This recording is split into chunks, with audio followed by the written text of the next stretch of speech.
very good morning, everybody. My name is Dilam Vavalarachi, and I am a research fellow at the Institute of Policy Studies at the National University of Singapore. I am honored to be your moderator for today's session.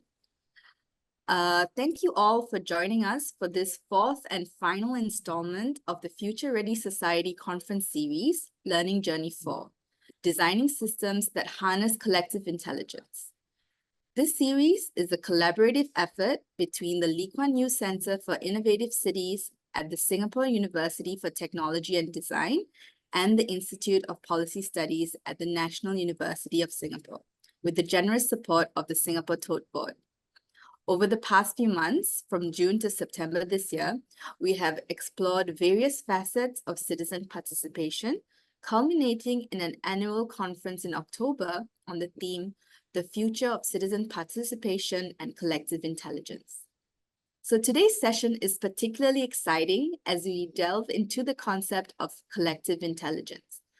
At the forefront of citizen participation are innovative forms of participatory governance, which are increasingly recognized as powerful tools for addressing social issues.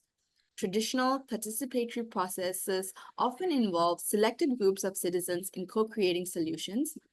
However, open collaboration enabled by collective intelligence broadens the scope of participation, allowing almost anyone with an interest or stake in the issue to contribute. By leveraging technology, we can connect citizens across diverse backgrounds, tapping into their distributed intelligence, varied experiences, and unique perspectives.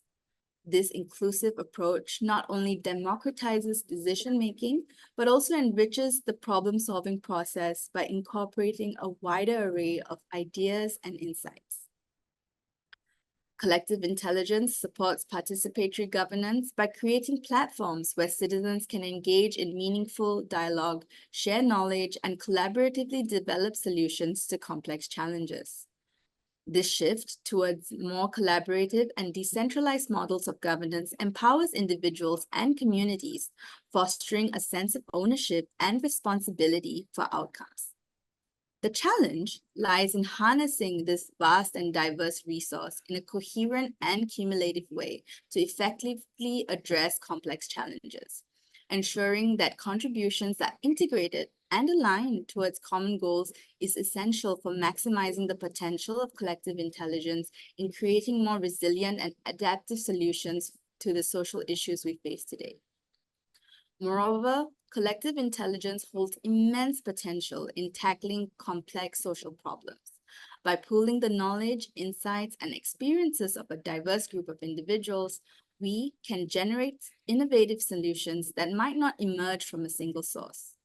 For instance, communities facing issues like urban planning, healthcare accessibility, or environmental sustainability can benefit from collective intelligence by bringing together citizens, experts, and policymakers in a collaborative problem-solving process. This approach not only democratizes decision-making, but also enhances the quality and relevance of solutions, as they are informed by a broader range of perspectives. The power of collective intelligence lies in its ability to turn diversity into a strength, creating solutions that are more robust, inclusive, and adaptable to real-world complexities of complex challenges. To effectively leverage a collective intelligence in solving social issues, it's crucial to understand the potential of socio-technical systems specifically designed for problem solving.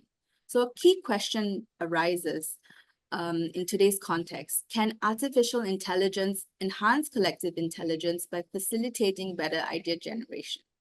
So given the complex and multifaceted nature of wicked social problems, generative AI could play a vital role in broadening the range of possibilities considered by human participants. AI can assist in identifying patterns, generating novel ideas, and processing large amounts of information, thereby expanding the collective capacity to address complex challenges. This prompts us to explore how organizations and communities can harness AI to mobilize collective insights and ideas, ultimately solving problems that might be insurmountable for individuals or smaller groups alone. With that in mind, it is my absolute pleasure to introduce our esteemed speaker, Mr. Robert Laubach. Robert is the Associate Director of the MIT Center for Collective Intelligence and an expert on the subject. His work focuses on how the rise of the internet and advancements in AI create new opportunities for organizing work. He is a key member of the team behind Supermind Ideator, a software platform that combines generative AI with a methodology developed by CCI to design more effective human-computer collaborations. Robert has published extensively in academic journals, Harvard Business Review, and Sloan Management Review, and co-edited Inventing the Organizations of the 21st Century, published by MIT Press. He holds an undergraduate degree from Northwestern University and completed a master's degree and doctoral coursework at Harvard. Robert's presentation today is titled, Using Supermind Design and Generative AI to Address Complex Challenges, and we are eager to hear his insights. We are also fortunate to have two distinguished discussants with us who will share their reflections after Robert's presentation. Mr. Steve Lowe, Executive Director of the Lien Center for Social Innovation at the Singapore Management University, and Associate Professor Natalie Pang, who is both an Associate Professor at the Communications and New Media Department and the University Librarian at NUS Libraries, National University of Singapore. For audience members, if you have any questions for Robert or the discussants during the presentations, please feel free to type them in the chat. However, please note that I will only address these questions during the Q&A session at the end. All right, without further ado, please join me in welcoming Robert to the stage. Robert, the floor is yours. Great, thank you, Dawn, for that very nice introduction. So I'm going to tell you about collective intelligence as a phenomenon and as a field of study. I'm going to then talk about superminds and supermind design, which is a framework that we've developed to try to design more collectively intelligent groups. And then I'm going to talk about Supermind Ideator, which is a system that we've developed at CCI to combine this framework for designing intelligent computer human groups and using generative AI to augment it. I'll also tell you kind of what we see on the horizon for our work, but I really, that's just very brief. And then if anyone's interested, there at the end, there are a few suggested things if you're interested in drilling down more deeply on some of these topics. So first, what is collective intelligence? This is a nice definition. I mentioned Professor Malone earlier. I like this definition a lot. He says collective intelligence, we have it when you see groups of individuals acting together in ways that seem intelligent. It's a very simple definition. I'd like to unpack a few of the pieces of it. Groups is critical. It's often intelligence as a scientific field has been studied in the context of individual intelligence, and that's yielded some very useful insights. But the focus here is on groups and intelligence of groups. And in order for groups to exhibit intelligence, they do have to act together. They have to cooperate, collaborate in some manner. The last part of the definition, in some ways, is the most interesting, because this concept of intelligence has, at certain points, been controversial. There are ways it's been used politically, sometimes in not so positive ways, to claim that some groups are more intelligent than others as kind of groups of individuals. There's also controversies about measuring intelligence and are there different kinds of intelligence, but we try to use a very simple definition in our work, which is we define intelligence as an ability to achieve a desired goal. There also are sometimes elements of being able to do this in an environment that's changing and potentially volatile. So there are some connotations of adaptiveness and resilience as well. But I think that the major definition that we're using of intelligence is an ability to achieve a desired goal.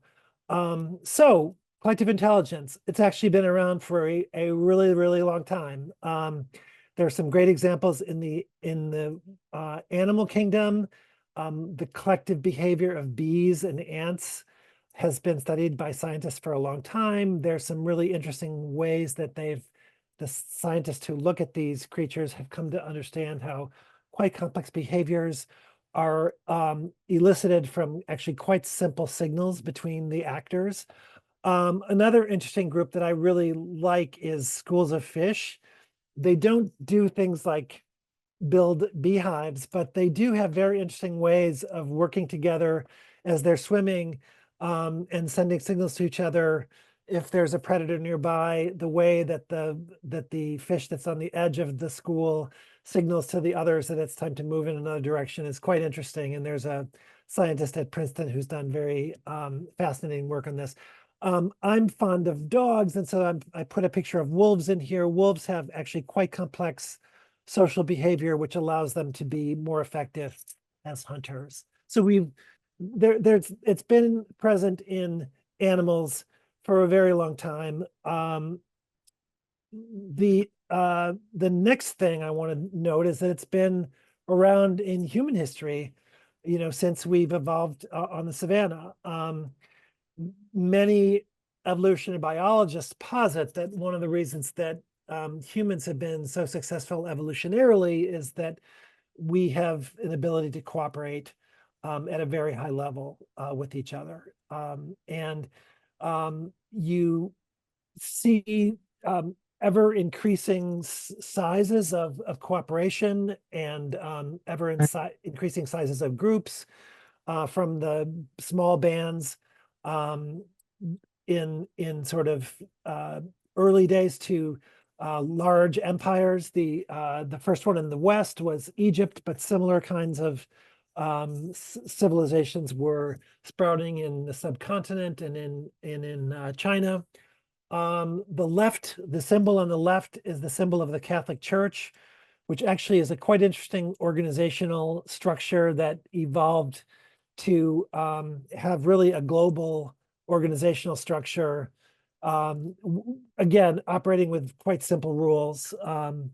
The other very important collective intelligence phenomenon in modern times, and this is the symbol of the early days of General Motors, the large corporation. Many of us don't realize this, but the large corporation, which is such a big part of most of our lives today, really is a phenomenon of the last several hundred years. These big organizations that marshaled tens or even hundreds of thousands of people simply didn't exist before. Most enterprises were small, operating on a shoestring, and much of economic activity was mediated by exchanges between these small organizations. So the large corporation is a huge part of the story of collective intelligence. Anyway, so I've just told you that it's been around for, like since before history was recorded. Why would Professor Malone and his colleagues form a Center for Collective Intelligence in 2009? And I mentioned this actually when Dylan and I were talking earlier. There were some new things that emerged with the rise of the internet that were different and really interesting, and a couple of things that we saw. They were larger and the scale of them, and they were truly global. And the other thing that was quite fascinating was that there were different ways that groups were engaging with each other. Many large organizations before then were based on the idea that you had a full-time position at an organization and you worked your work hours. But many of these internet-based collective intelligence systems were based on people just contributing little tiny bits, and then all of those little tiny bits got aggregated into a larger whole. There also were people who were doing things not because they were getting paid, but because they believed in contributing to a mission, or they enjoyed doing the work. So let's tell you about some examples. Wikipedia is well known, but I'm not sure everyone knows the story of how it really happens. It's basically, we all use it, I think, in modern life, but it's basically done by volunteers working for free, using a set of rules that evolved over, the years as the group that was committed to working on it figured out how to work together. So it's quite a remarkable achievement, and it was founded in 2001, and by the 2005, Nature published an article which compared articles in scientific disciplines between Wikipedia and Encyclopedia Britannica, which until then had been the gold standard. And they found that the Wikipedia articles had become comparable in quality to the Britannica articles. Now, it's not perfect. There are some examples of people putting in hoaxes and them being picked up, but it's pretty darn amazing what they've done. Basically, people working as volunteers. Another area where people work as volunteers is open source software. The penguin is the Linux symbol, and the feather is for Apache, which is an open source tool used in many web servers. Citizen science is another amazing open collective intelligence kind of thing enabled by the internet. Folded is an online game that invites people to come and try to fold proteins. This is something that is very important for biomedical research.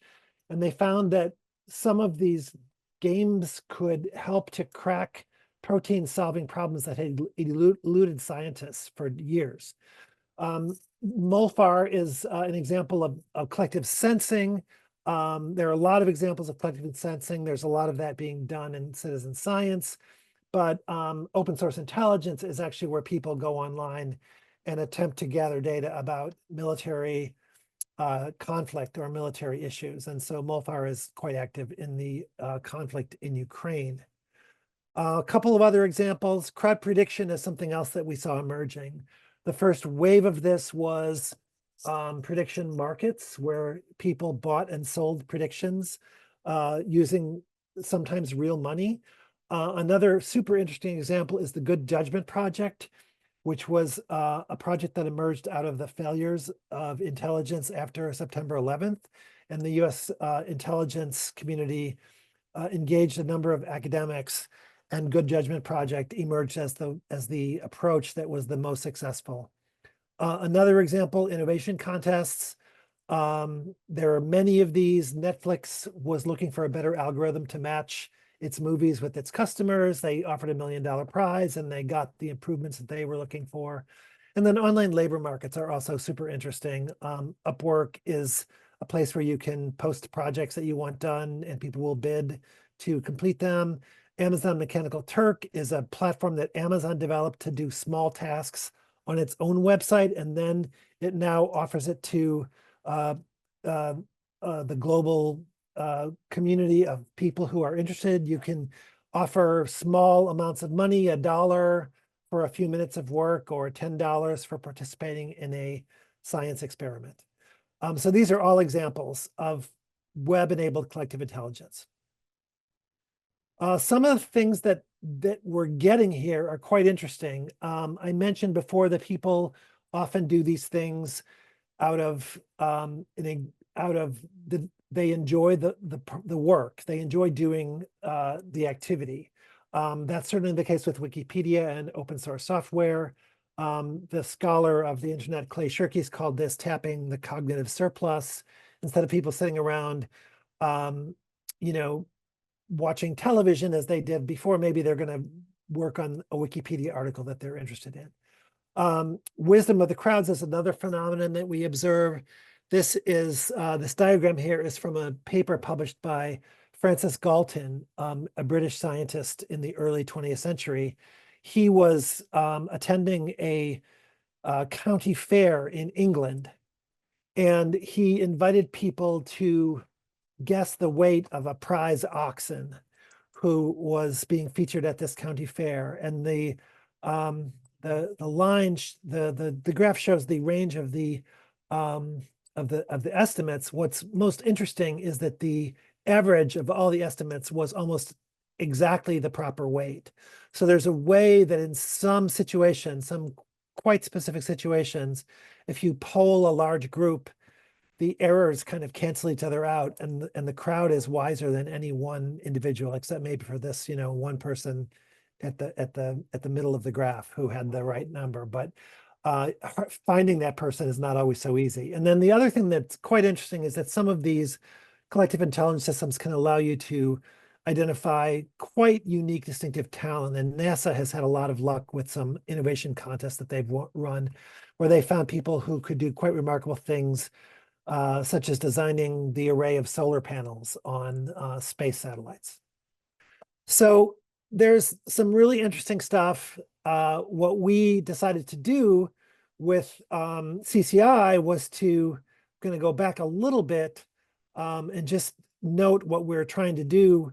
I'm sorry, I'm going to tell you verbally that we do 3 kinds of work. We are doing experimental science to try to identify some of the underlying qualities that make groups smarter or more or less smart. We're gathering case examples of novel collective intelligence, and we're also trying to create systems that embody collective intelligence. And I'll just tell you about one of each of those. In the experimental area, we actually did a study where we tried to develop an instrument to measure the intelligence of groups. And we found that there was a way that you could do this by administering kind of the equivalent of an intelligence quotient test that the group would perform. And we also found some things that led to greater or worse performance. One interesting element was that the more that the group communicated with each other, the higher the performance was. We did another project where we looked at a bunch of case examples, about 100 case examples, and we mapped some of the patterns. We called that study the genome of collective intelligence. It was very early, very focused on crowdsourcing platforms, because that was kind of the mode of the moment. And then we also built a very large crowdsourcing system. This is the engineering side, that was called the Climate Collab, where we tried to create a global community of people who would contribute ideas about what to do about particular aspects of climate change. And we were able to attract a community of about 100,000 people who were participating, and we feel like we got some very good ideas. The challenge when we did the project was we think we got good ideas, but the established mechanisms to get them implemented were harder for us to access. We worked with the United Nations some, we worked with the US government some, we tried to work with governments in other countries, but it proved quite challenging to get people who were in positions of authority to listen to ideas that had come from an online crowd. So that was an interesting experience. Anyway, out of that, I want to now shift from collective intelligence to superminds and supermind design. So coming back to a definition that also comes from Professor Malone, supermind, by that term we mean powerful combination of many minds, and these can be minds of the kind of biological kind or the silicon kind. So we're including people and computers here. And the word supermind is somewhat borrowed from a concept in biology called superorganism, which is like an ant colony or a beehive is known as a superorganism. Many individual beings, many individual organisms making a kind of a larger whole. And we think this is an interesting way to think about collective intelligence, because when you use the word collective intelligence, you're focusing on the entity you're kind of examining, intelligence. But when you talk about superminds, you're actually talking about the entity that's the entity that's embodying it, that's actually making it happen. And as I mentioned before, I mean, most superminds have evolved over time, trial and error, evolutionary adaptation to the environment. But as we began to think about superminds and we began to observe, we thought, well, is there a way that we could develop some techniques to get them to happen more faster and more systematically. And so Supermind Design was something we tried to figure out how to do. So it's like the field of organization design, which is something that's very widely known in management schools and in large companies. It often, the kind of stereotypical vision of organization design is you have a org chart with business units or with functional units, and you're moving them around and you're moving people from one to the other. And there certainly are some elements of that, but we like to expand the definition of org design here to mean more than just traditional hierarchical organizations, but also some of these newer forms of collaboration like crowdsourcing. And we also like to focus not just on the organization of the people and the lines of authority in a traditional organization, but also how are people and computers working together? How are the computers and the people talking, quote unquote, to each other? So anyway, as we began to evolve this, our thinking in this framework of Supermind Design, we were very influenced by design thinking, which is very influential. And I understand that you heard from the Nesta that they had an earlier session from some of the Nesta folks, and they've done very good work on that and on design. We kind of have a process where we try to define the problem more precisely and more effectively. We then generate potential designs to address the problem, and then we try to evaluate those designs. But in this talk, I'm just going to focus mainly on the middle one. How do we surface ideas about potential Supermind designs, Supermind configurations? So what we developed was what we called moves. And it's a little more comprehensible when it gets concrete, but basically you start with either your existing way of doing things, or you start with a prototype. You have an idea and you have kind of a rough idea. And then you apply these moves which change one element. So you first change one element, and then you get to another place and you say, okay, well, maybe I'll use this other move to change another element. And you do this over and over again successively. And in some ways, what this is doing is it's allowing you to explore the design space of possibilities. And again, this will become more concrete when I show you some of the moves. But we think that this can allow you to maybe surface some things that you wouldn't have if you had just been brainstorming in an unstructured way. So what are these moves? Well, there's basic ones which are pretty common to many design approaches. Zoom out, you sort of take a step back and you say, okay, we're trying to accomplish something here. What's the larger system this is a part of?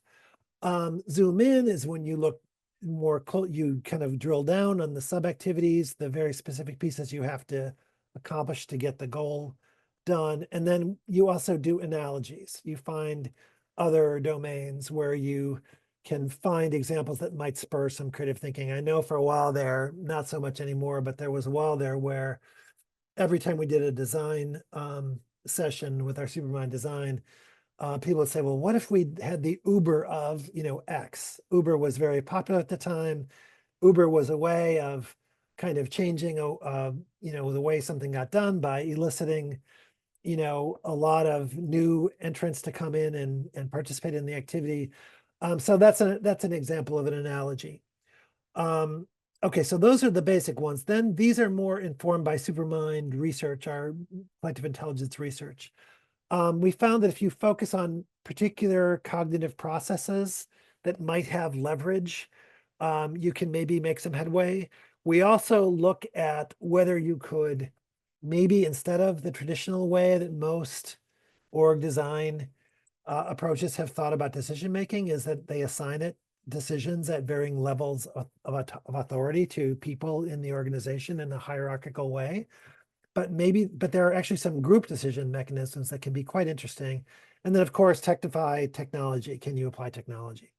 So to give you a more concrete sense of this, I just want to show you, I can't get into the full details here, but the cognitive process is to do any action, you have to kind of create a set of options that you could consider. You have to decide which ones.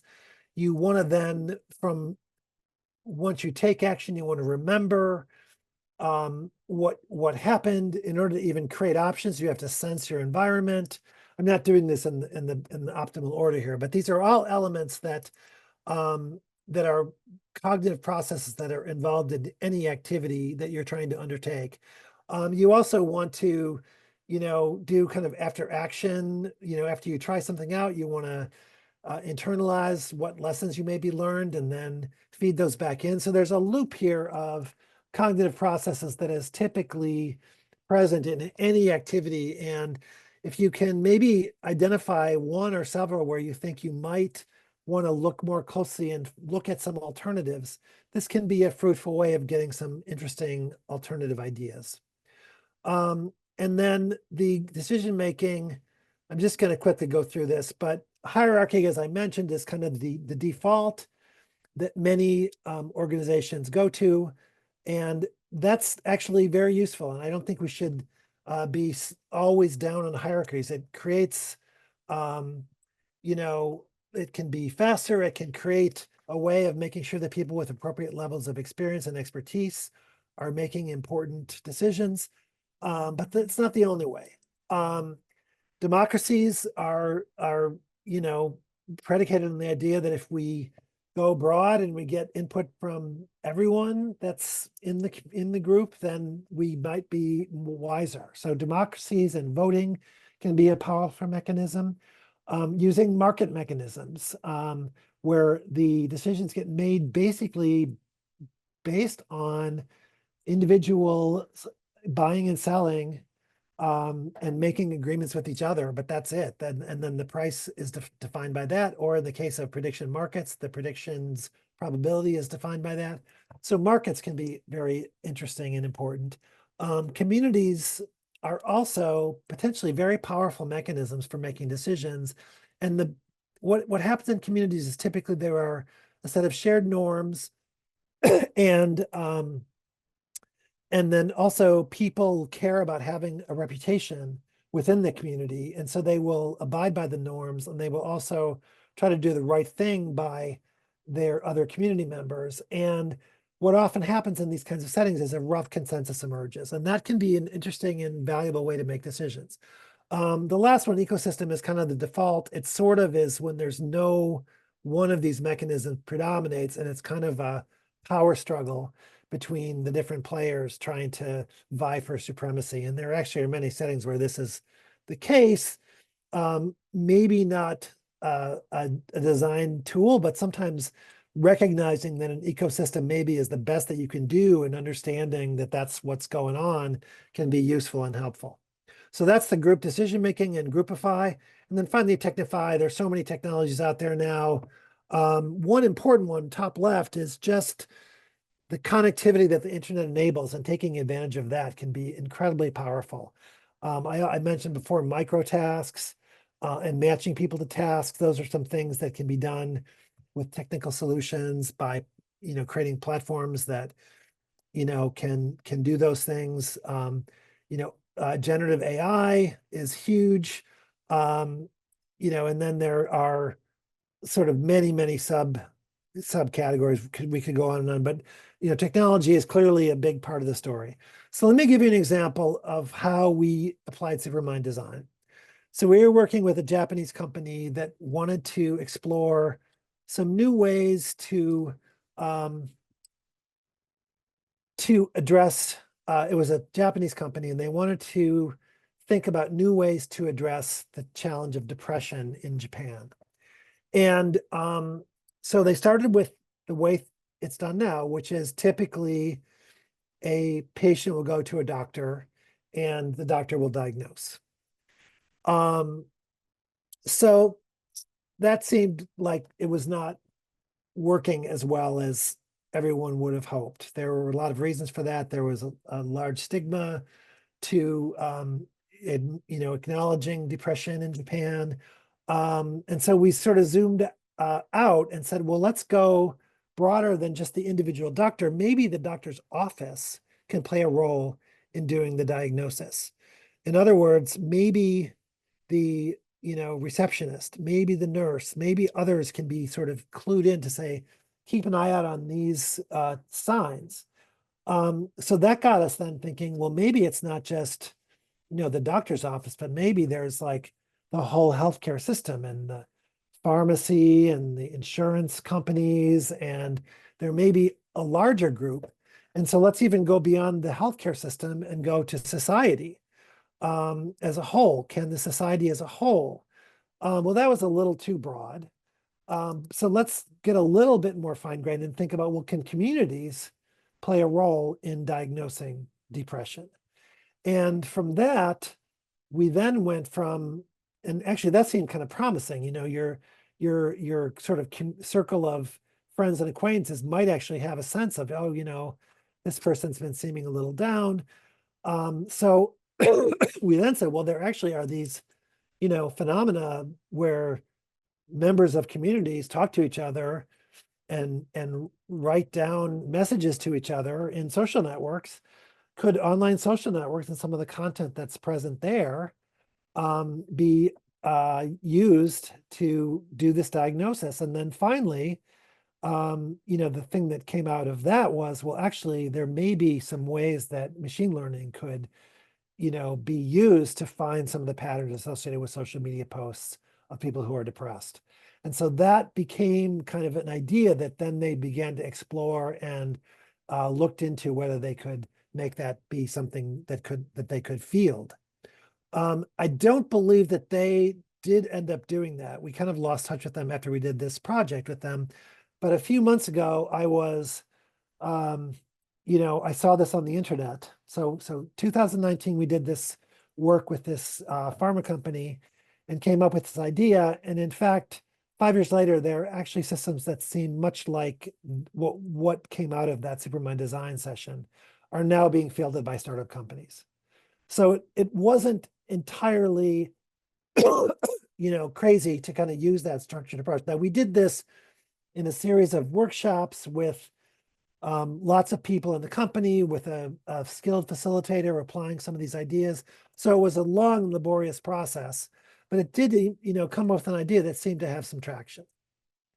So now we have this more recent phenomenon of generative AI. So generative AI made a big splash in 2023 with the launching of ChatGPT. And the underlying technology behind ChatGPT is large language models. And actually, a good while before ChatGPT got launched, we were thinking about, could these large language models be a partner to designers? So instead of having to get a facilitator and a bunch of people from the company brainstorming together using Supermind design moves, could we in fact embed these moves in prompts to the large language models? And so we started to try to do that, and out of this came a platform that we call Supermind Ideator. So it uses OpenAI, which is one of the, well, probably the first large language model that got a lot of traction, but there now are others that have been created by other large tech firms. Google has one, Amazon has one, and they have slightly different characteristics, but we've been working with OpenAI's GPT-3 and 4. And, we had to learn how to talk to it. We had to learn how to write the prompts that would embody the Supermind design concepts. And it wasn't, there was some learning curve, definitely. And then we also found some different ways that you can use the LLMs. You can feed it some examples, which is called fine tuning. You can just ask it to do it on its own. There's lots of different approaches, but we worked on this for a good while, and about 18 months ago, we launched this first version of our tool called Supermind Ideator. And it has kind of a couple of ways that you can engage. And I'll show you kind of in more concrete ways, but there are a couple of basic things you can do. You can invite it to explore your problem, and it gives you some ideas on how you might think about your problem in a different sort of way. And then it also, if you select explore solutions, it gives you some possible ideas for ways you could address the problem. We also allow people to select individual Supermind moves using the advanced mode. So let me just show you the UI, and then I'll show you some outputs, some sample outputs. So the UI, you've got your left-hand toolbar where you type in your problem statement in the upper left. I want to ... and you say what you want to do. And then you can, the three primary options are explore problem, explore solution, and then for advanced, you have to click on more choices, and then you can choose one of the Supermind moves. And then what happens is you get a range of outputs. When you get explore problem, you get 5 or 6 outputs. When you do explore solution, you get 5 or 6 outputs. And I can show you some examples. So let me go from my quickly to my browser and show you what I got from just a few minutes of working with Supermind Ideator.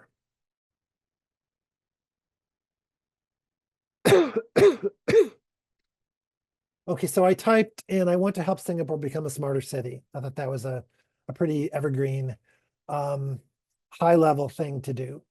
And I chose explore problem, explore solution, and then I chose one of the advanced moves, analogize. So I clicked on basic, I selected, you have all these options. I selected analogize and I clicked it. And so I'll show you the results. Okay, so here's explore problem. And these large language models tend to give you long lists of a lot of stuff, and they're very comprehensive, which can be nice because you sometimes, as a human, I think you have evolved to think very quickly in size of situations, very quickly, and select the most important item. These large language models are very good at remembering everything. So these are this is kind of a comprehensive list of maybe some of the elements of the smart city work that you might want to look into. Excuse me. And I didn't find this to be particularly creative, but it's kind of comprehensive. And then similarly, this is just sort of a repetition of some of the same things we just saw. Urban infrastructure is kind of the zoom out, the zoom out, zoom outs of 2 different kinds. The analogies I thought a little more interesting.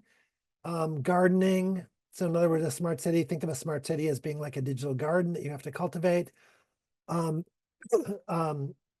home, I thought that was kind of interesting. And then what am I missing? Some of these things are pretty interesting too, I think. I always find these to be useful. But anyway, that helps you to think about your problem. Okay, then I clicked on explore solution and it gave me some ideas. And again, some, okay, so here's explore solution. So here's some ideas about how you could maybe use market mechanisms, dynamic pricing for utilities and transport services, not so new, but maybe something you hadn't thought of. Here's another, I don't quite understand this one, but it seems as though market mechanisms are somehow being used with AI for traffic flow. Community mechanisms is another thing. Democratic decision made. So it gives you a series of ideas. The most interesting thing that I found here was we created for this tool a database of interesting examples. And here's an example of an initiative in Belgium. And it gives a pretty detailed description of that initiative, and it also explains why it might be relevant. So this is this database of interesting superminds, which we call the Supermind Design Library, actually could be something that could be of value. And if you like that, you could actually say, that's kind of cool. I'd like to run this one again. So you get a new Supermind Design Library idea if you think that's kind of promising. Finally, I did, my last thing that I did was, let's see.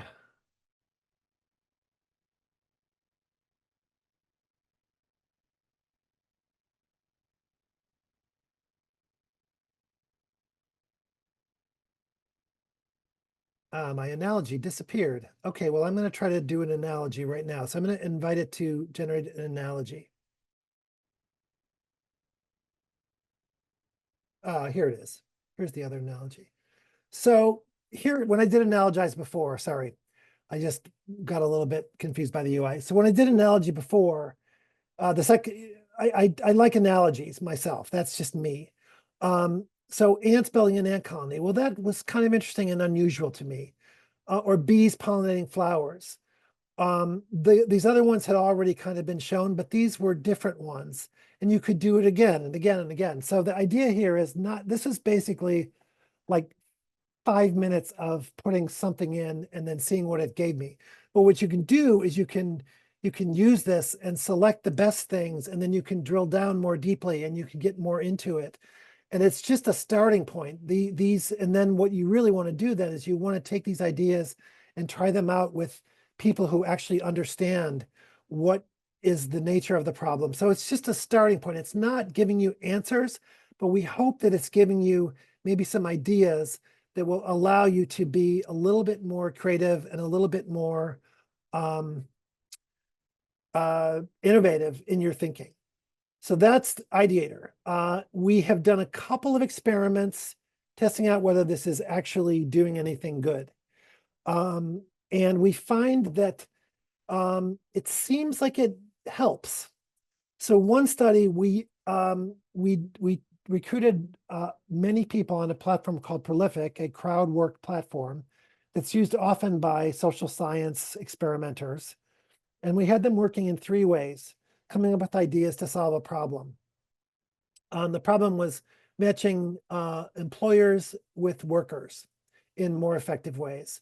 And we had 1/3 working on their own, 1/3 who had ChatGPT, and 1/3 had Ideator. So they created 600 ideas, about 4 each on average. And these were evaluated by 500 other subjects that we recruited on the same platform. And we found that the ideas created by Ideator seemed to be rated slightly better. 3.2 on a 1 to 5 scale versus 3.0 for ChatGPT and 2.8 for people working on their own. So that's interesting. And there's some other interesting things, like if they engaged with the platform more, with Ideator more, the results were better. So there's some really interesting stuff. And there's a paper on this, which I have at the end, if you want to dig in more. Another pilot study that we did with the professional services firm, we recruited about 30 of their mid-level staff folks and working under the same 3 conditions. And they were not statistically significant, but it was pretty interesting. So the people who had Ideator gave us many more ideas, which is a good thing in an innovation setting, because you are often, when you're doing innovation, if you have more ideas, you tend to get better outcomes. And then the most interesting thing was we looked at the top 25 ideas, and 19 of the top 25 ideas were generated by people who were working with Ideator, or interestingly, with Ideator operating just on its own. So we're hoping now to do a larger scale study with this same company and to validate this with some results that are statistically robust. So finally, where are we going from there? We're hoping to continue working on Ideator. And the next sort of frontier with Ideator at the moment is we're hoping to create extensions. So the way that it works now is you kind of put in one thing and you get a bunch of stuff, and then you can interact with it. But what we're hoping we can maybe do is allow it to recommend and take you through a pathway that'll lead you to the way that maybe like a facilitator in a design thinking workshop might take you through a design thinking exercise. So we're trying both kind of versions of the interface that you just saw, and also a chat interface. So that's one direction we're going, is kind of extending Ideator. Another idea is that we're actually seeing whether you could use the language models to evaluate the outputs. And we're finding that, in fact, we are able to get pretty close to the ratings that we got from the professional services firm by using the large language model. So in other words, when we did that study with the professional services firm, we had, like professionals rating the ideas, not just like random people recruited on a crowdsourcing site. But so we feel like those are pretty good ratings. And if we can get an LLM to approximate ratings of professionals of the innovativeness of ideas, That's pretty interesting and potentially very powerful. We could actually have the LLM generate the ideas and then have the LLM rate the ideas and then only output the most interesting and innovative ones.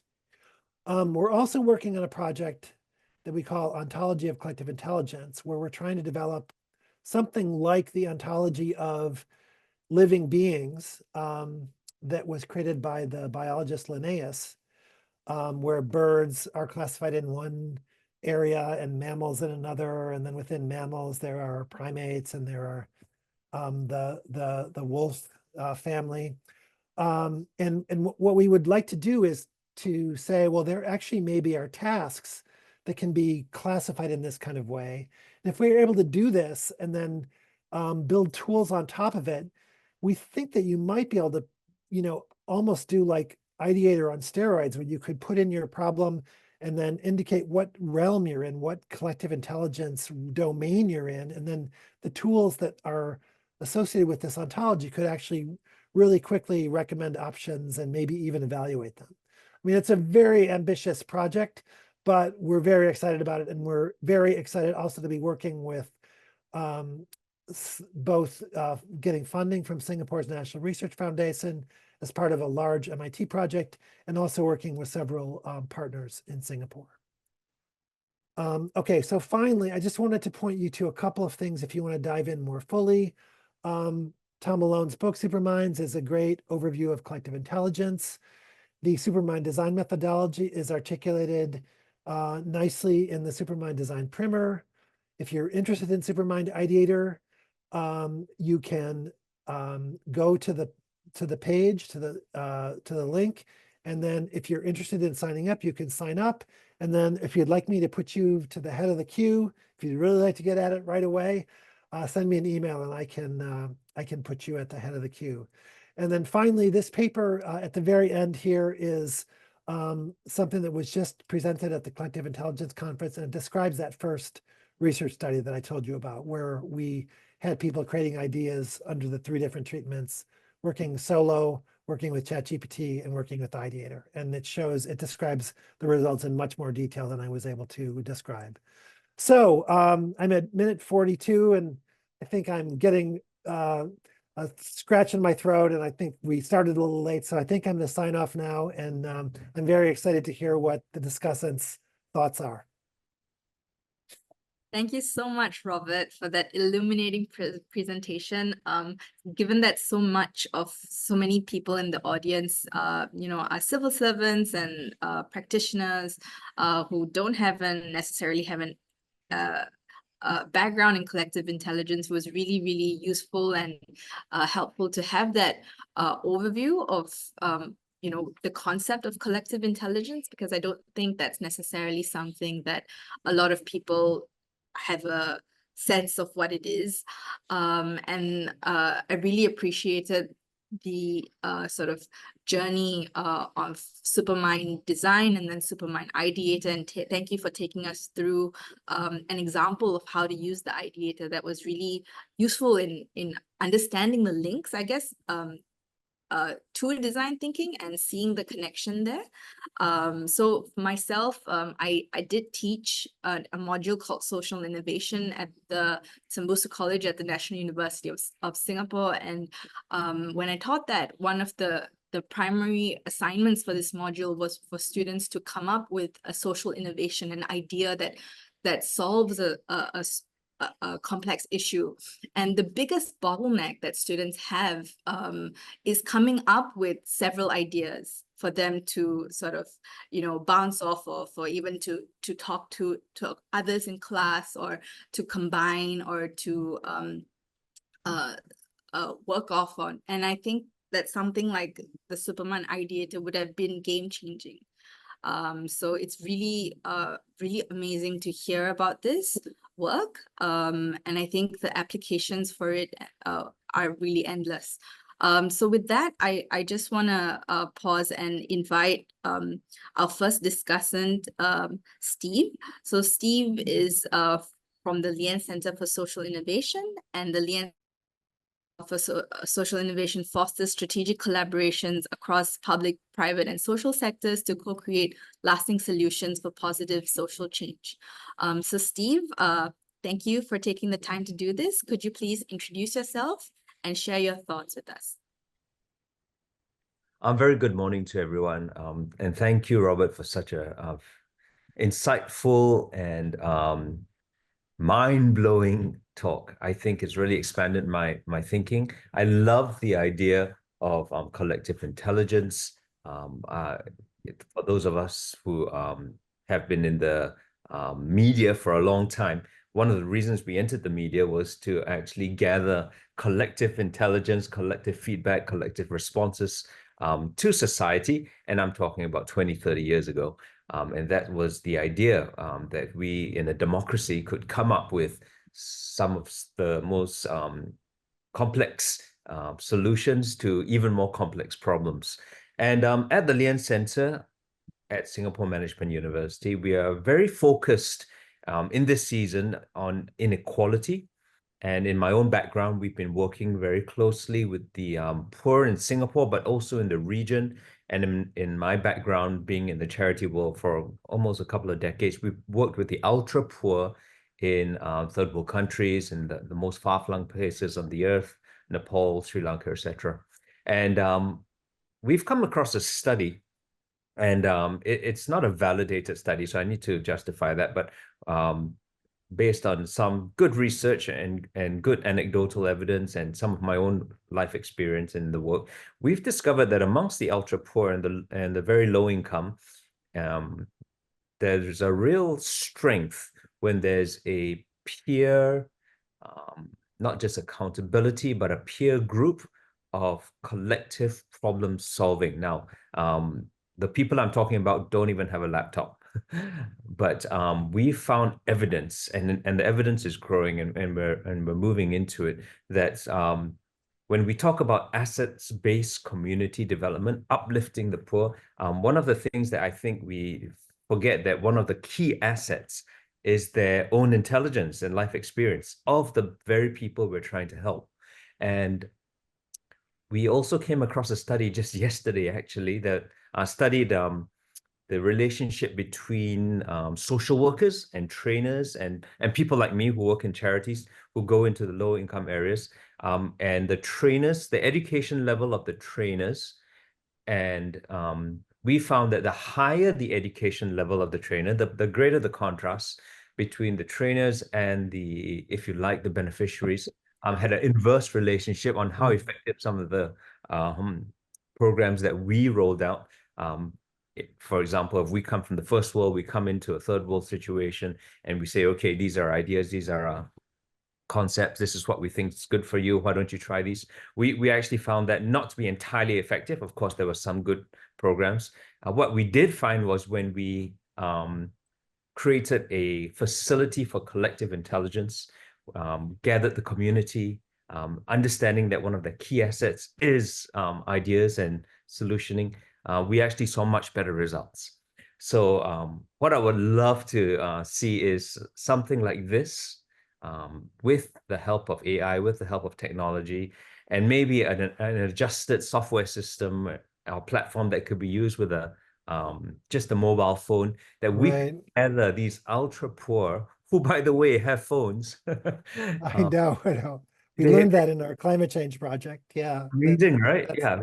And we get them together and let's solve your complex problems, where we have tried from the first world with all our academia and background research, but you guys know some of the solutions. And if you could come together on this platform and tackle some of these real complex, systemic, intergenerational issues, I would love to see that happen. So those are my quick thoughts, taking the lens of working in inequality and working with the ultra poor. Thank you very much, Steve. It was really great to hear about, the idea of asset-based community development and thinking about leveraging on the expertise of the vulnerable people that, a lot of these projects hope to serve. So including them and empowering them to be a part of the process, I think that's really important. Before we move on to Natalie, I was wondering, Robert, do you have anything you'd like to respond to Steve's comments with?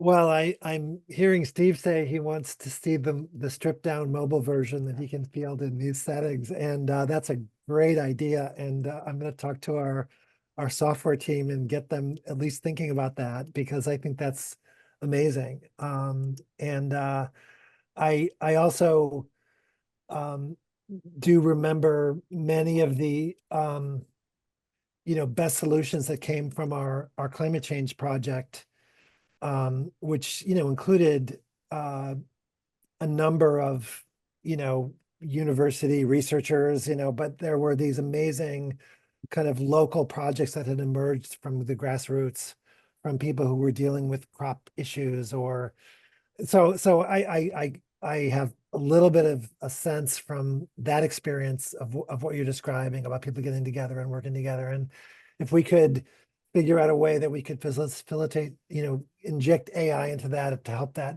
work better, that would be really cool. So I'm going to talk to my colleagues about that. So thanks for that. I love that idea. Fantastic. And once you get it going, please let us know. We're actually running a pilot right here in Singapore with the Food Insecure House. And one of the differences in this pilot, it is actually peer driven. That is to say, those who have got themselves out of poverty or food insecurity in Singapore are coming together with their peers to try and drive solutioning. And if you've got something that you can put on a little mobile phone, give me a call. Yeah. I mean, there also was an interesting, that reminds me of, we worked with another Supermind Design project, which was a health clinic in a developing country. And there was one of the solutions that came out was kind of peer support for people to, maintain adherence to their drug regimes, and to, help out with childcare if they had a doctor's appointment. And that, so the peer-based solution emerged from that small exercise as a potentially very powerful one. So super interesting to hear. And so we don't have a very big team, so I can't promise anything, but I really want to try to pursue that idea. Thank you. Fantastic. Thank you. All right. So I'm now really pleased to invite our second discussant, Natalie, to share her reflections. So Natalie has led important research on digital inclusion and access in Singapore. And so we'd love to hear your perspective on the role of artificial intelligence in augmenting collective intelligence. Natalie, would you like to introduce yourself and offer your thoughts, please? Yeah, sure. Thanks, Dilam. And thank you so much, Robert, for the talk. I thoroughly enjoyed it. It brings me back, brings fond memories of the time when I was studying the internet in the 1990s. I would like to, I guess, as an academic, maybe I will raise more questions than answers. So, but I'd like to raise two. It's so fascinating. In your early part of your talk, you talked about Wikipedia. And I recall the critic, back then, I think this must be the sort of the dawn of the Web 2.0 sort of evolution of the internet. Several books were written, including Clay Shirky's Here Comes Everybody. And then Wikipedia was also quite often cited as one example of the wisdom of the crowd. And I recall one of the key critics of a collective intelligence, or just this idea of wisdom of the crowd, was also this sense that, we no longer rely on expert knowledge. I mean, some of the sharpest critics of that approach then raise this notion that we are now talking about quote unquote amateurish knowledge. And I recall that, one of Wikipedia's response was then, well, you could see what are the edits, who are editing, right? And through those edits, there's some sense of transparency in terms of who and how the knowledge that's contained in Wikipedia pages are being shaped, are being edited, and by who. And there's also this sense that the community will correct misinformation, false information, and so on. Fast forward to today, right? I wonder how, I wonder how this such transparency, such sense of actually we know how knowledge native AI. And I thought that's really something that perhaps we could discuss as a panel as well. From the media and communications field, right, there's also this concept called source credibility, which means that we believe and also act on information because we know what the source is, right? And I think that concept is very aligned with what I'm thinking about now, right? As inspired by your talk, do we know what are the sources, right? Who is the community and how knowledge is being shaped? In many ways, I see this current context of generative AI as something that is not just emerging, but it will become almost like Google, right? Almost like Google in our daily lives. It will become quite synonymous with how we use the internet. Maybe not even 1 year from now. Yeah, it's already happening now. So how do we then process and act on information and fundamentally trust information that's actually being generated? So I think that's one question I like to raise and for us to talk about. Another, my second question has to do with some of my work with at fringe or marginalized communities. This is really related to this concept that of small worlds, right? Which means that in such communities, information is contained within the community, and there are certain norms guiding how that community would accept, right? And also curate such information. So I really think that it's fascinating to think about potentially, say for instance, Supermind ideator as something that will be introduced to such communities. So how do we actually think about community norms in that context, right? And to a certain extent, I think this notion of community is also fascinating to think about, right? Because technology in many ways, to me, doesn't just replicate a community, it extends it and it gives it new characteristics and attributes as well. So how will such community in a context where there is generative AI, right, within its midst, what would such a community look like? So those are my two thoughts, right? Is there a small world or is it like a hybrid world where the technology, right, in this case, Supermind generator, acts like a community node in a sense, right? It's non-human, but it is an entity that is shaping the very norms in a community. And what will such norms be like? So happy to discuss this later in a panel. Thank you. Thank you so much, Natalie. Robert, would you like to chime in? Well, I mean, that's a very powerful set of comments, I think.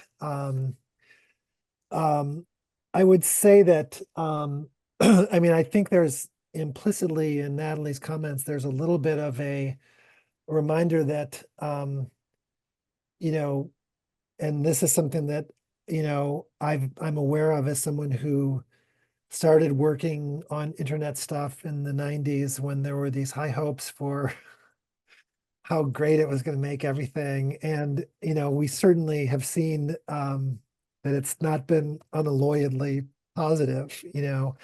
And I think Natalie's comments are reminding us that, you know, there has been, I think, a decline in sort of trust and authority you know, and this is definitely, you know, technologically mediated. And I think there is I mean, you kind of were putting a positive spin on communities in your second comment, but there are also ways that communities can become, online communities can become very insular and reinforcing of angry, you know, resentful, rancorous kinds of sort of ideas. And so I think, you know, we in our work are trying to identify ways that, you know, these tools can be kind of used in positive, you know, designing new systems that can be, you know, we hope addressing these issues. But, you know, one of the issues that needs to be addressed is, you know, technology has had some negative effects, I think. The internet is not unalloyedly good. We don't have just wisdom of crowds. We sometimes have folly of crowds. So I think she's making a very powerful point that, and I do think that we sometimes get a little bit carried away with our high hopes for building new tools. You know, I think technologists tend to get that way more than people who are working in community settings or people who are maybe sort of studying from a more dispassionate perspective the internet. You know, I think we get very excited about the possibilities still, even 30 years on with, you know, the technology hopefulness. But I think Natalie's pointing out that there are some real issues. And even when one last point, you know, someone said to us, after they saw Ideator, well, how are you sure that it's not going to get in the hands of somebody who wants to do really bad things and will use your tool to like design a really organization that's trying to do really bad things? And it hadn't even occurred to us. So I think Natalie is reminding us that we maybe need to be more thoughtful about building in safeguards, building in or anticipating potential for failure modes or anticipating potential pernicious uses. And I think that's a very, very valuable, you know, input and something that, you know, we in our work need to really keep in mind. So, I mean, I hope I'm not shading it. I think you were doing a very nice job of saying it in as positive a way as possible. And I think I was maybe taking it and running it. I hope I didn't run too far in the negative direction, but I think you're pointing out some very important points about the impact of technology. And we're, you know, in our daily life, you know, and there actually are people, just all that being said, there are some people doing very interesting work on things like disinformation on social media at MIT who are thinking very hard about these things. And they're right, you know, they're right near us. It's just that we're kind of running down this path of trying to build these tools. But I think we need to sort of attend to these things very, maybe more than we are. Yeah, thank you, Robert. I definitely think that the time is now. I wouldn't call them negative effects.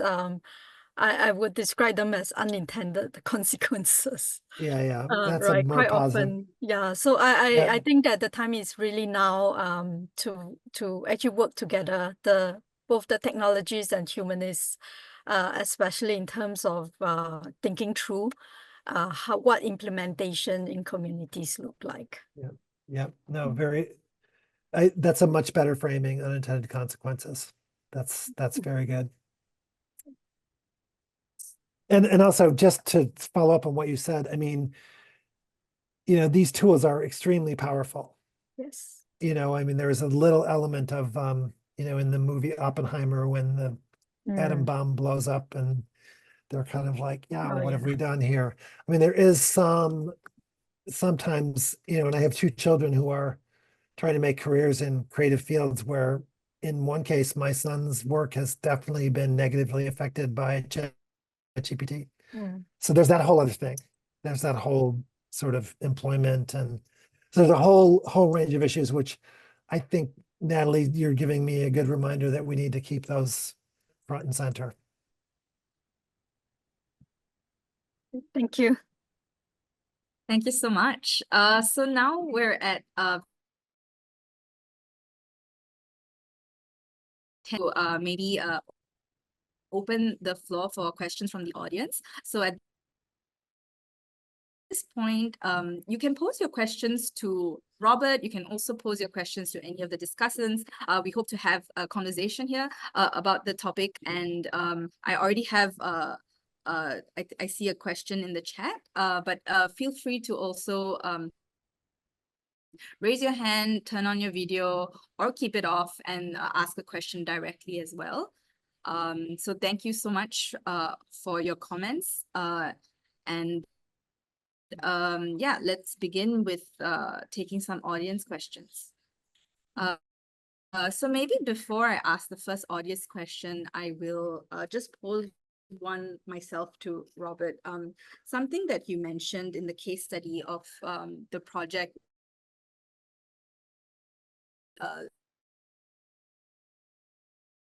coming up with this idea to, I guess, the implementation, the not being able to implement it. Like, could you share a little bit more about, I guess, some barriers that is sometimes encountered with the adoption of some of these ideas? I mean, that's a really great question. I think in any innovation, like in a startup company, social innovation, I think that, adoption is a huge challenge. Unfortunately, on that particular instance, we did not stay in touch with the organization. As often happens in organizations, they had a reorganization.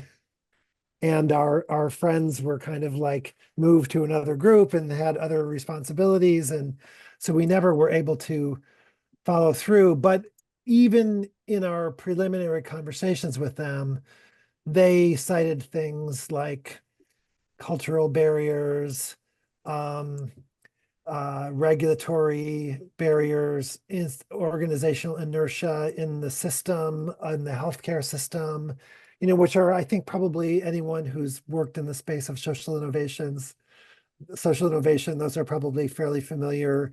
Government, regulatory barriers, hidebound organizations that have a difficult time changing, hidebound institutions.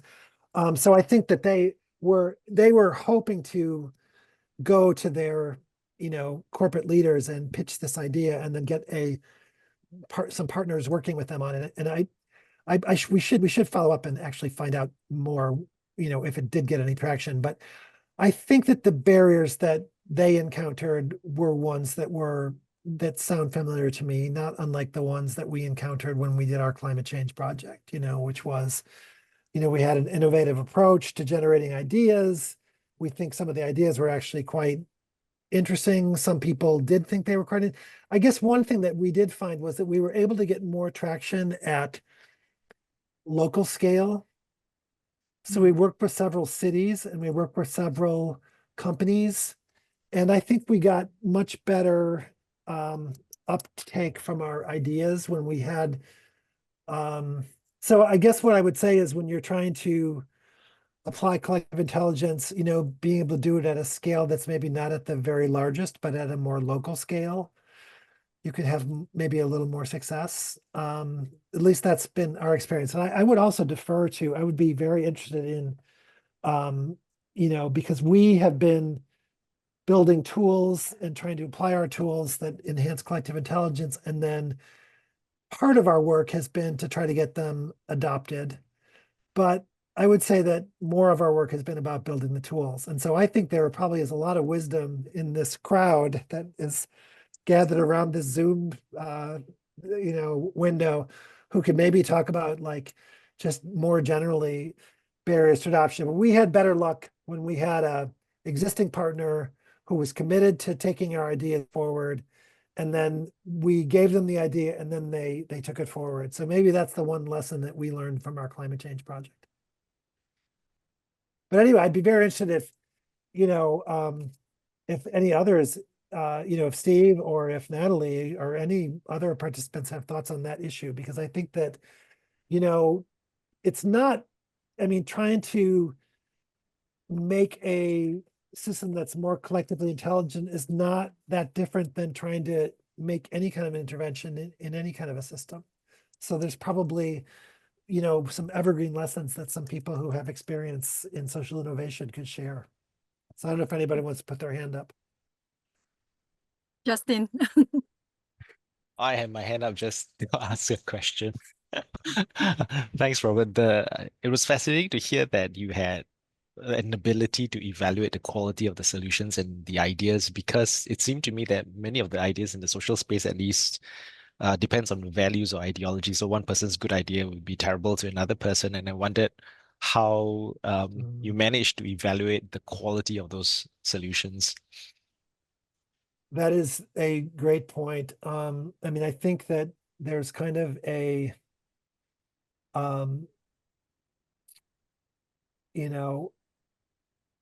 values are kind of about what are your goals and are you aligned on your goals? And then the other side of it is, are you going to achieve the goals? And so to some extent,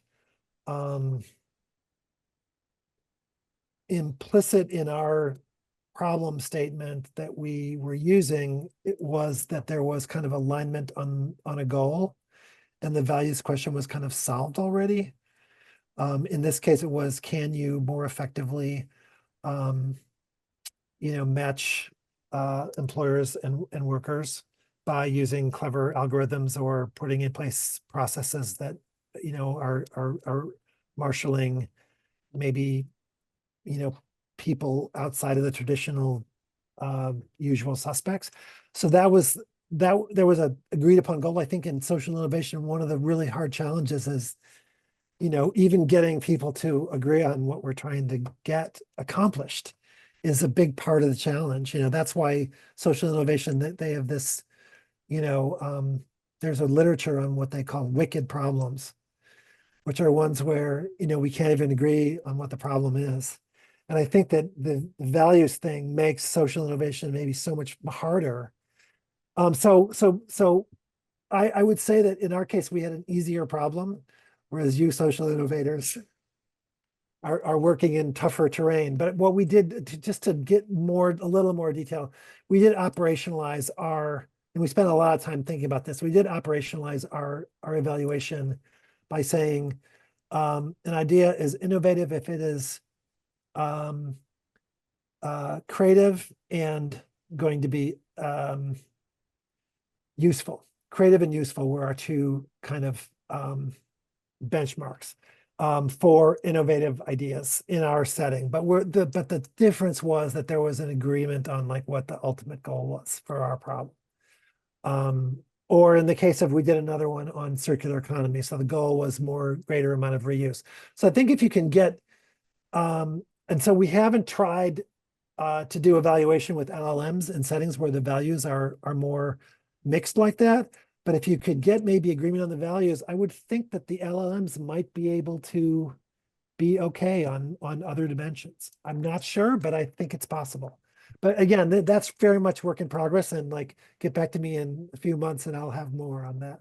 But it actually was shocking to me that this young student from Germany has basically taken GPT 4.0, put the content in, and gotten basically like 75% agreement with the expert raters, which I was astonished by. So it's pretty interesting. Now you have the whole problem of getting everybody to agree on what your endpoint is, and that's much harder. But I think there's a lot of potential for the LLMs of evaluation. Anyway, kind of a circuitous answers. Hope I didn't confuse everyone.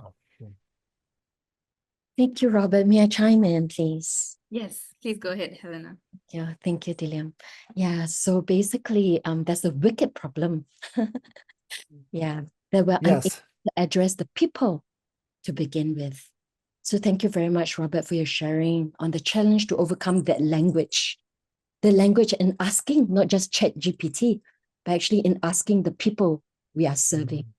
So have we first defined who the people are that we are serving? Do we know who we are serving? Or are we assuming the people are numbers to us, are blocks, are commodities? Have we commoditized them as pawns to be played around with, to be gambled? So that's question number one. So thank you, Steve, for your courageous sharing about the disconnect between benefactors and beneficiaries, despite your numerous decades in serving this industry, in serving the social space, right? And also thank you, Natalie, for your positive spin. Yeah. So let us get real to the problem and the people. So in truth, what we really need to do to address this gap is to get down and dirty with the people, to involve and not just to include them as a statistic, but to engage them and not just to give them empty empowerment, right? So in order to do this, we actually need to have a heart-to-heart conversation with the people, the actual person that I'm going to help, right? It does not require any positive spin. It does not require any negative spin either.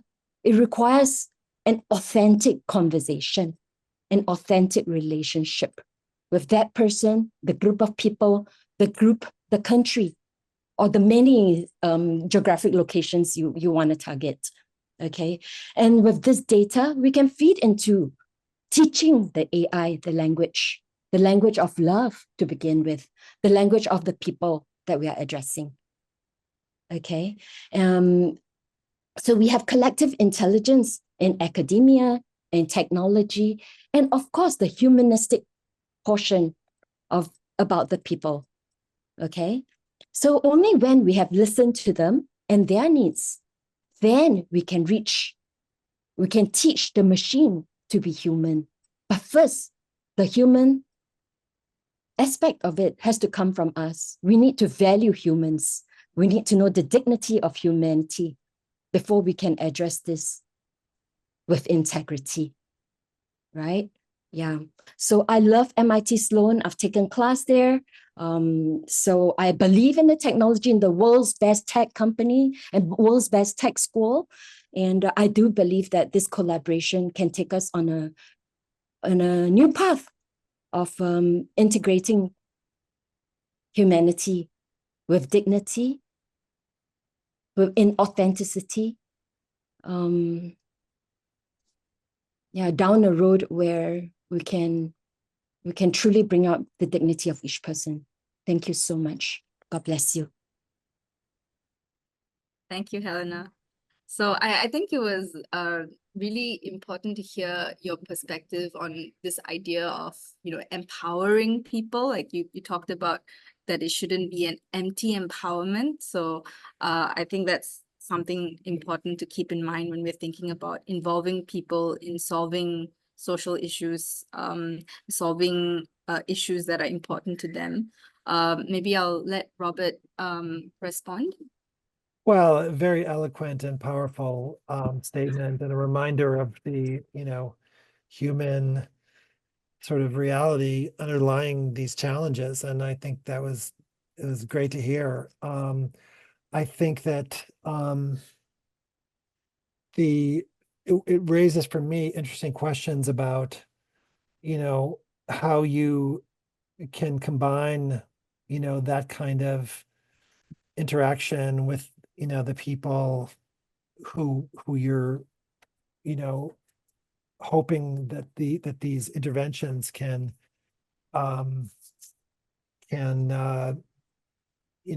create improvements for, and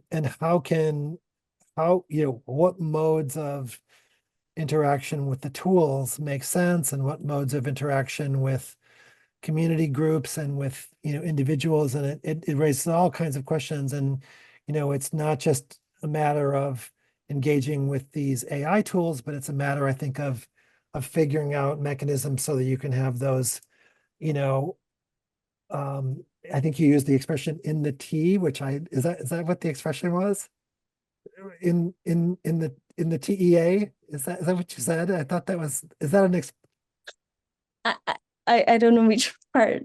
Okay, maybe I just misheard, but I thought the image that it evoked for me was like, there's an expression of "in the trenches," from World War I, when the soldiers were, in the ditches, shooting at each other. But but it just struck to me, it seemed to me to be sort of a metaphor of like getting really in there with people and really hearing and really listening. And I think that's a very important part of it. And I think that a lot of the design thinking work, aspires, I think, to, getting really in there to understand the stakeholders and engage.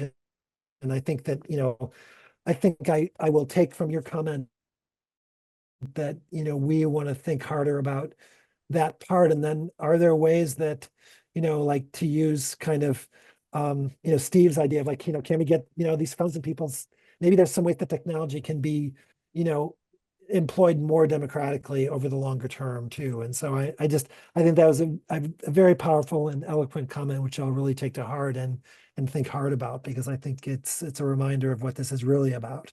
We're building these tools, we're creating, these layering things on top of these powerful technologies, but ultimately it's about engaging with people, making lives better. And how do you really do that? So I think it's a great comment, and it's one I'll remember. Thank you, Robert. I hope we can take this beyond remembering to doing, to Yeah. No, I and hear taking you. it to the next step, developing it together, Robert. I really would love to collaborate with you and MIT Sloan on this.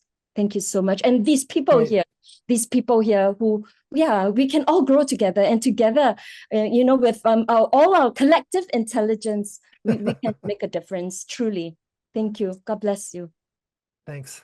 Can I just chime in? Also, this notion of community, right? In my experience with like technological implementations in the communities, quite often the engagement is done sort of as a once-off, at most twice, right? So sometimes I think this it behooves us to really also understand the gaps here, because I think, it's done like that usually because there are limited resources, limited time, and technological projects have usually kind of a deadline for implementation. But what it really assumes is that communities are static, when in fact they are not, right? They are dynamic. And I really like Robert's term of the use mechanism, because what we then really need to do is look at the mechanisms, even at the stage of thinking through the implementation, look at the mechanisms by which community inputs are gathered. And I think the second thing I want to point out is that communities are also quite often transient. It's not always needs gathered in one snapshot will not be needs gathered, say 6 months down the road.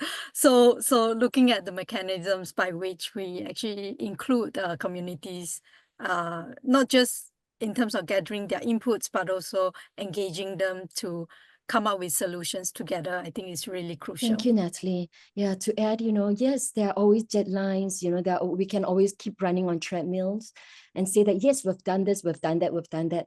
But what is the ultimate goal? Have we made a difference?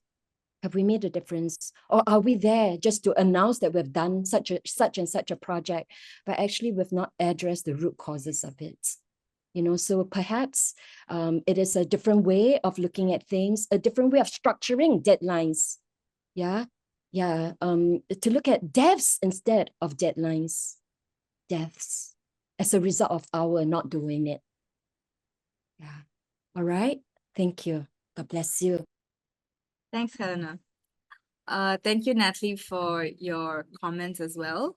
So now I'll just pivot to a different area, a different kind of a question that came up in the chat from Juliet. And her question is, are there particular areas to look into for privacy laws, such as PDPA, when it comes to harnessing collective intelligence? It's a complicated question. I could chime in first. Agree that it's complicated. I'm no lawyer, but I do know that especially for those who are vulnerable, they experience privacy very differently. Quite often there's more information about groups and individuals that are vulnerable than others, right? Simply because such information are often required to be offered when they have to apply for grants, when they have to apply for aid and all that. So when it comes to newer technologies, right? I think well, there's a few, I think, levels to this question. The first is when it comes to harnessing collective intelligence that's kind of gathered by newer technologies like generative AI. I do think that it's important to look at the boundaries around that. Absolutely important to ensure that in fact, personal data, personal information that can make certain individuals of communities even more vulnerable there should be hard boundaries around those, right? And even for the AI, in terms of algorithms, in terms of actually the AI generators themselves, I do know that this is something that's being debated, right? In terms of guidelines and I guess to a certain extent, hard boundaries in terms of what can or cannot be used as part of intelligence, right? Especially when it comes to information that can discriminate or that can be used to stereotype certain populations. That's just my take, right? I do think that this is still something that is a work in progress. And yeah, different jurisdictions, different policymakers, they have to figure out what this privacy looks like for their own society, for their own communities. Yeah. Thank you, That's Natalie. you raised some great issues. I mean, just to be, I mean, one of the big, I mean, it's, you know, I mean, effectively these large language models have ingested huge amounts of content from many creators, both writers and visual artists, and have created this very powerful tool, but they are reaping all of the benefits, and the creators who generated the content that they're using to create their engine, to make their engine work, are not getting anything. So there's an argument by some of the writers in particular about OpenAI's models that they should be getting compensated for the use of their writing. So there's kind of a, you know, like ability to control, you know, what you created. Natalie mentioned, you know, the potential of AI to discriminate based on, you know, problematic data sets. That's another issue. And I think that the more broad issue just with the internet and collective intelligence is that we've slid somewhat unconsciously or not thoughtfully into a world where there's kind of an implicit bargain that you trade off some of your privacy for convenience. And, you know, whether that's a good trade or not, but I mean, a lot of the collective intelligence that's being marshaled in consumer facing spaces is based on that deal, you know, where you kind of sacrifice some of your privacy, but you get, you know, when you go to Netflix, you get your recommendation of what movies you should watch. And that trade-off people, for the most part, seem to be, you know, accepting, but I think that they don't really understand the full dimensions of it. So I think there's a whole lot of issues, not just with collective intelligence, but just with the internet and with internet commerce, and it's a huge topic. So I don't profess to expertise, but I think Natalie may know more than I, and she's said a lot of smart things. So listen to Natalie on this one. Hi, this is Juliet. So I'm just chiming in on my own question. So basically, just to give a little bit more context, so we've started a social enterprise called Made Without Borders. We're trying to understand sort of what's happening in the homes of families and stuff, you know, families with special needs and things like that. We've been calling in, you know, folks to come in for focus groups, and we've started realizing that when people come in for focus groups, because they're talking about the family dynamic, and their interactions with their mates and stuff like that, we're starting to realize that when we make them sign a PDPA or, a privacy document, saying that, you allow whatever information you say to be used, what we've started realizing is that they're also giving up other people's information. They're giving up, what their sons are doing, what their daughters are doing, and it's starting to make me sort of question, when we're starting to build this and we're trying to techify this entire thing. Right now we're running physical focus groups, so we can put a stop to it, if we say that, okay, no, we don't want this information to be shared. And we don't want to be able to use this information. But then when it comes to when we techify this entire thing, then we would have significantly less controls over what is being shared and what we can do about it. So I'm just, curious as to whether or not anybody has any solutions, to solve a problem like that.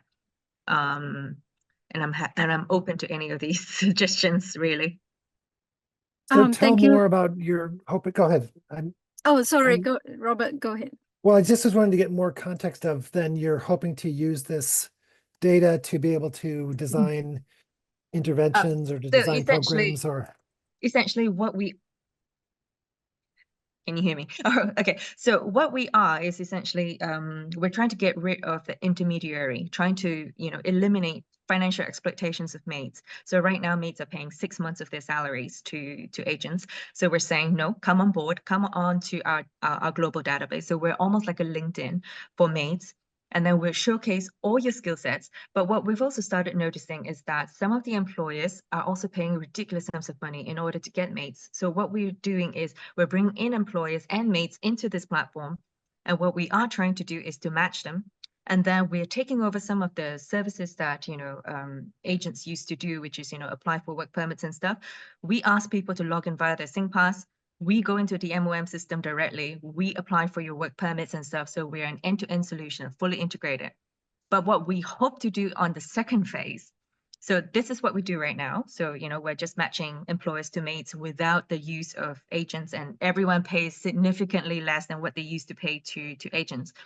But what we are trying to do in phase 2 is that we've noticed that, the tensions and the relationships between the maid-employer dynamic at home, we're trying to figure out how do we solve this problem?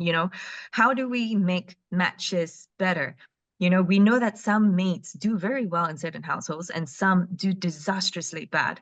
So how do we pick out, personalities and do proper matching, and right now on phase 1, we're just giving more information to the maids, right? We're telling them, okay, this is where you're going to be sleeping, which is information that wouldn't have been otherwise given by, an agent. We're telling them, okay, before you sign the contract, we want your employees to tell you when your days off are and what time you're allowed to be out, that kind of stuff. So we're just trying to provide more clarity and more information just to reduce the resentment. But right now, that's phase 1, reduce resentment. And hoping that we'll improve family harmony from there. But on phase 2, we're really hoping that, can we do some kind of like matching through AI? So we've been running focus groups, trying to understand the dynamics at home, trying to figure things out. And I don't know, I mean, some of the information that's coming out is mind-blowing to a point where some of these are really crimes. And it's like, what do we do with that information? I could chime in. Thanks, Juliet. Really interesting, actually context scenario. I benefit much from listening to you. I think what you're describing here also is kind of actually, although not quite the same, but similar to some of the challenges surrounding privacy and personal data on the internet. So I actually agree. I really agree with Robert, right, to say that actually, in a way, it also alludes to the larger question of privacy and personal data, or the personal data that's kind of being shared so openly on the internet, and quite often they involve data about others as well. As far as I know, data and actually privacy laws are trying to catch up, right, with all the evolutions that's going on. I mean, in Singapore, we have the PDPA, but in many other countries, right, governance and legislations around personal data is also being debated and new laws are being formed. To a certain extent, right, I think also, right, our thinking around how we manage personal data needs to go from being consent-based only to being accountability-based, right? It does mean that it doesn't mean that we don't get consent, we do, right? But also as data controllers, and this definition of data controllers, I really mean anyone, any entity that collects data, including yourself, right? Your group. Data controllers do need to also kind of apply perhaps some judgment in terms of what to include, what not to include, even if the participants have given consent. In cases where data may harm themselves or harm others, I do think that data controllers have to apply this principle of accountability, perhaps not to even include, you know, in any kind of collective intelligence innovations. That's my sense. But yeah, I mean, I also think that a lot of actually what we learn about media ethics also apply here as well in terms of how we actually exercise such judgment. Just my take, yeah. Yeah, Thank if I may just chime in as Yes. well, in the especially in the social impact space, and this is an ongoing issue, and there's always a tension, isn't there, where you want to protect privacy as much as possible, especially when it comes to very sensitive information about vulnerable communities, and at the same time, you need the data and you need the evidence to create that effective solution. So I don't have an answer, but from a evidence-based, data-driven solutioning entity like mine, we love data, we love more evidence, we love the sensitive, intricate information, and of course we have our own IRB that does everything we possibly can to protect privacy, but my job is to probe. So there's always this tension, isn't there? And I know that once you put it on collective intelligence, once you put it on the internet, there's some real privacy issues as well. So I think it's a constant tension that we must address and recognize that it has a tension. And sometimes a little less privacy may have some strong payoff in terms of knowledge-based solutioning. And when it comes to collective intelligence, I think that's always going to be an issue. So I don't have the answer, but I do want to say that sensitive information like you're collecting that you mentioned is actually very important. And so I hope that we can govern this well, and at the same time get the data that we need. A very simple example, and it's probably not a very good one, is when I go on a Google search on a food review in Singapore or somewhere, and it's very silly, but my own bias is I want to see what the Singaporeans are reviewing when it's food or something, because our standards are so our particular standard is you know, known to us, and that's a loss of privacy, isn't it? There's a collective intelligence, but you want to know, okay, who's saying it, what's the source, and for me the source is actually very important when it comes to solutioning ideas, so on and so forth. So I don't have an answer, but I'd love to hear the rest input on this as well. Also, it sounds like an amazing project, I just have to say.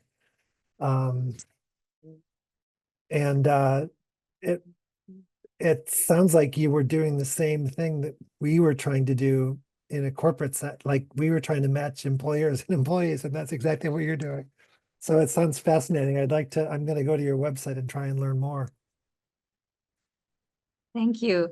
So I'm mindful of the time. So I think we have probably time for one last question.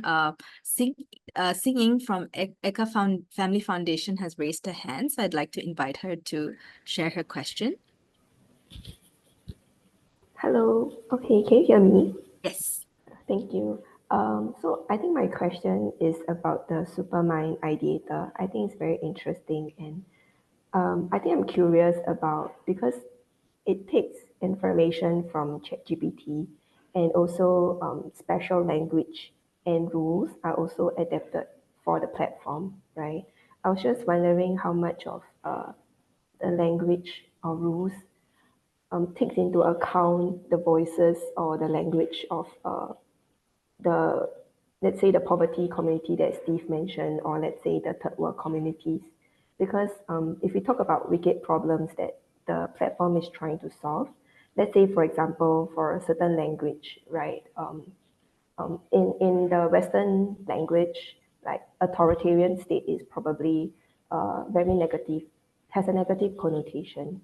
But in certain countries like Middle East or even Africa, that could actually be their day-to-day like life, and they will need certain solutions that could not look at authoritarian state in a negative light, but instead look at it as a way to solve the problem and then generate solutions that is more contextualized. I guess same for rules as well. When we talk about community solutioning, specific rules need to be applied. I think the way they approach a solution is very different from how government approach solutions. So government needs to kind of like set up boundaries, who can receive certain aid and who cannot. But when it comes to community, people aid each other in a different way. So I was wondering if the platform takes the language or the rules of certain communities, or it's still pretty much academic driven, or what people who have access to the internet feeds information into this platform. Well, you quite rightly are recognizing a potential pitfall of the out-of-the-box language model. It's based on ingesting content from the internet, and so the biases and tendencies of that content are going to shape the outputs that you get. So you're identifying a potential issue. One thing that we have explored to try to mediate that is that you can you can feed into Ideator content that will give you more context about the situation at hand. So, for example, one of our researchers is working with some U.S. government officials who are trying to figure out what to do about and this is actually maybe potentially very germane to your example. Haiti at the moment, I don't know if it's in the news in Singapore, but the country of Haiti the government has been overthrown by urban gangs in the capital, and the United States has brokered an agreement with, I think, Kenya to bring in troops to try to restore order. So one of our researchers actually found a number of U.S. government documents. He fed them into Ideator so that it would have a better understanding of the context of Haiti.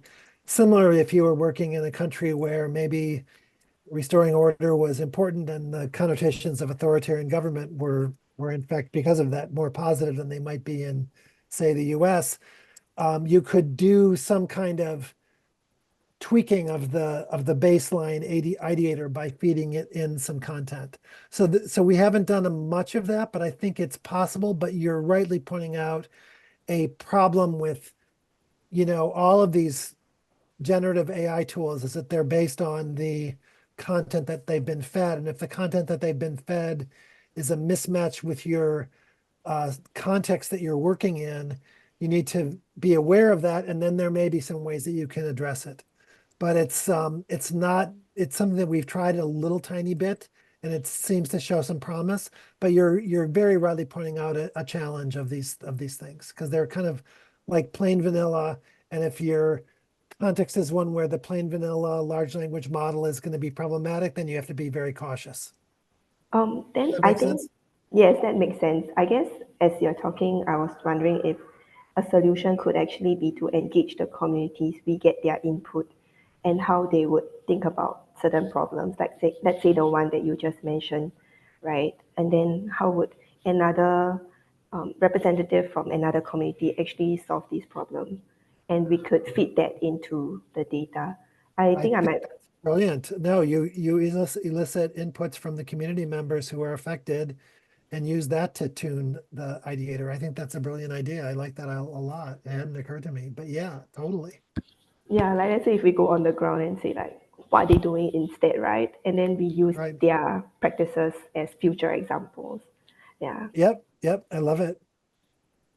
I mean, I think that's a really interesting idea. So instead of eliciting the information from the official government documents, as my colleague did, you actually go to the setting, you get the people there to tell you what, give their perspectives. And this is another case where maybe there are actually some ways where, you can actually do tape recordings and then the recording can transcribe the content and you can very quickly generate a corpus of content that could actually be the voice of the, people in the community that you're trying to intervene in. So I think that's a super interesting idea.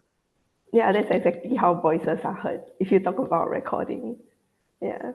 Yeah, What? I think that's exactly how voices are being heard if we talk about Okay. recordings. Yeah. Okay, so then you're getting recording and transcripts, and I mean, I really like that idea. I mean, I think that's really cool, potentially, and I hadn't occurred to us. Again, we're a little bit in our tech bubble, but I think you guys are bringing some really great things to the fore here.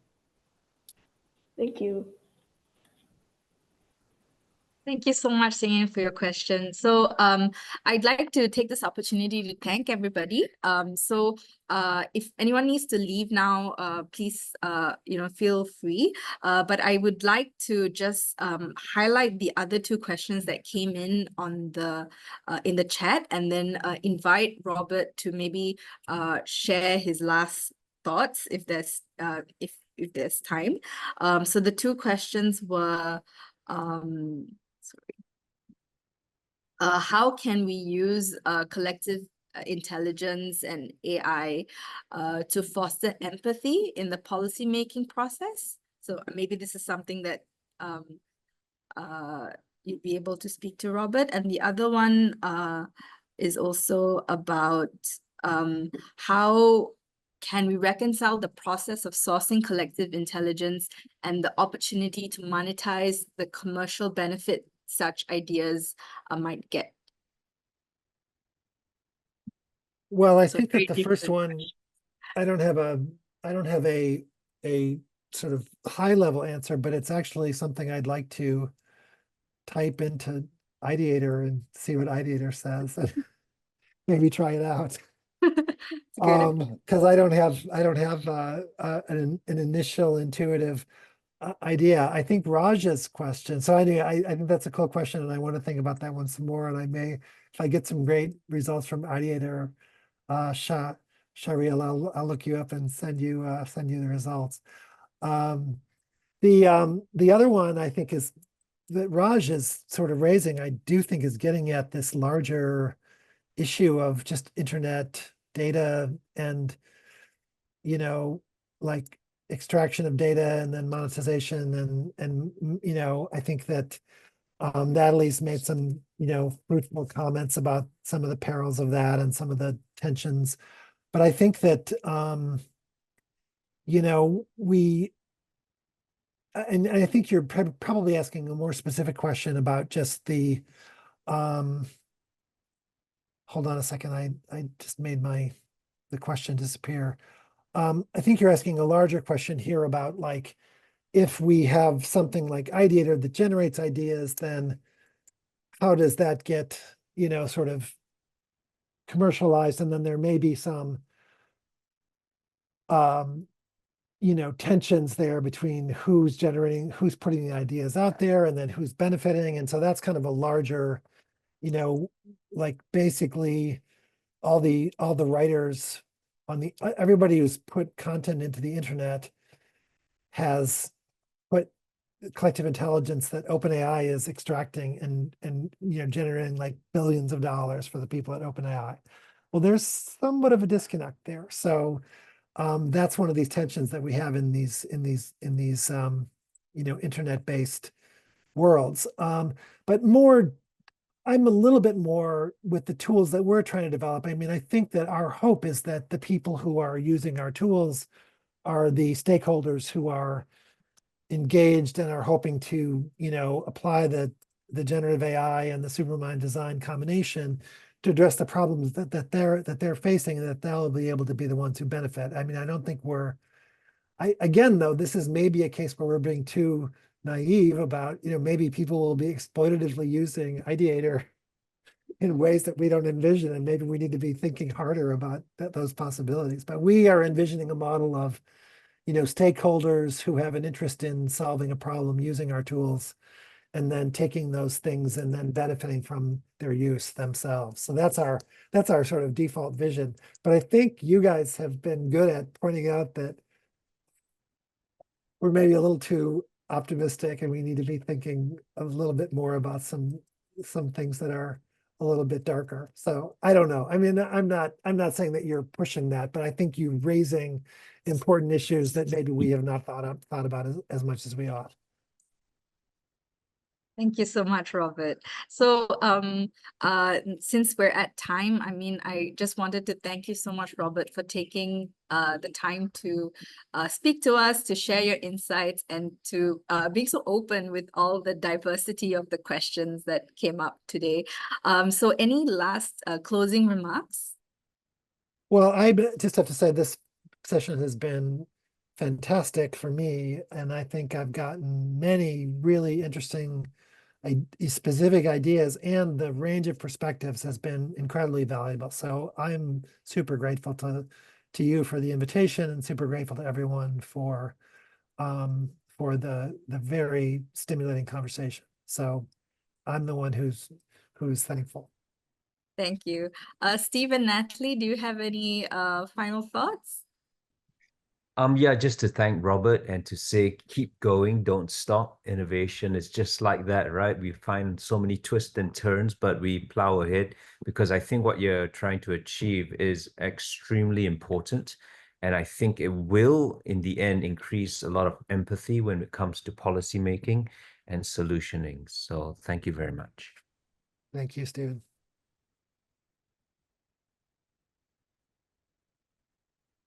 Natalie, anything to add? Okay, maybe she's away from her screen. So thank you so much, Robert. I really think that the Supermind Ideator is game-changing, and we're really looking forward to seeing the development over the next few years. So thank you for sharing, and thank you everybody in the audience for attending. And just wanted to invite anyone who'd like to attend the October conference to check out the Future Ready Society website for information on how to register. So once again, this has been brought to you by ToteBot, LKYCIC, and IPS, and we hope everybody has a great day. And good night to Robert. Thanks for staying Thank you up. so much, everyone. Good Have a night. good day. Everybody. Bye-bye. Bye.